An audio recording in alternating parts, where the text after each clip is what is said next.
సంఖ్యాకాండము 9వ అధ్యాయము.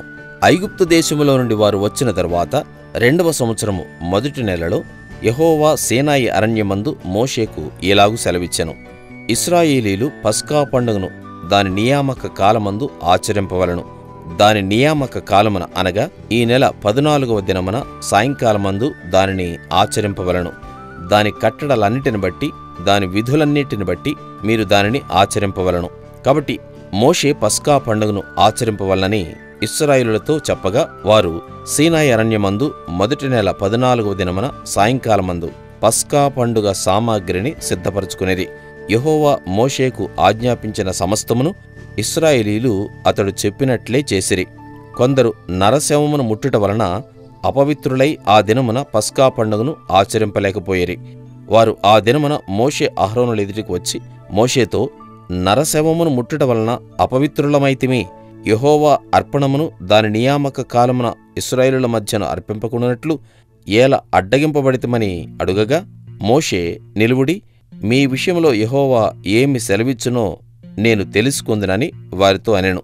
అప్పుడు యెహోవా మోషేకు ఇలాగు సెలవిచ్చెను. నీవు ఇశ్రాయేలులతో ఇట్లనుము, మీలో గాని మీ వంశములలో గాని ఒకడు శవమును ముట్టుట వలన అపవిత్రుడైనను దూర ప్రయాణము చేయుచుండెనను అతడు యెహోవా పస్కా పండుగను ఆచరింపవలెను. వారు 2వ నెల 14వ దినమున సాయంకాలమున దానిని ఆచరించి పొంగని వాటితోనూ చేదు ఆకుకూరలతోనూ దానిని తినవలెను. వారు మరునాటి వరకు దానిలో కొంచెమైనను మిగలనీయవలదు. దానిలోనిది ఒక్క ఎముకైనను విరువవలదు. పస్కా పండుగ విషయమైన కట్టడలన్నిటిని బట్టి వారు దానిని ఆచరింపవలెను. ప్రయాణంలో ఉండని పవిత్రుడు పస్కాను ఆచరించుట మానిన ఎడల ఆ మనుష్యుడు తన జనుల నుండి కొట్టివేయబడును. అతడు యెహోవా అర్పణమును దాని నియామక కాలమున అర్పింపలేదు కనుక ఆ మనుష్యుడు తన పాపమును తానే భరింపవలెను. మీలో నివసించు పరదేశి యెహోవా పస్కాను ఆచరింపగోరినప్పుడు అతడు పస్కా కట్టడ చొప్పున దాని విధిని బట్టియే దాని చేయవలెను. పరదేశికిని మీ దేశములో పుట్టినవానికిని మీకును ఒకటే కట్టడ ఉండవలెను. వారు మందిరమును నిలువబెట్టిన దినమున మేఘము సాక్ష్యపు గుడారములోని మందిరమును కమ్మెను. సాయంకాలం మొదలుకొని ఉదయం వరకు అగ్ని వంటి ఆకారము మందిరము మీద నుండెను. నిత్యమును అలాగే జరిగెను. మేఘము మందిరమును కమ్మెను. రాత్రి అందు అగ్ని వంటి ఆకారము కనబడెను.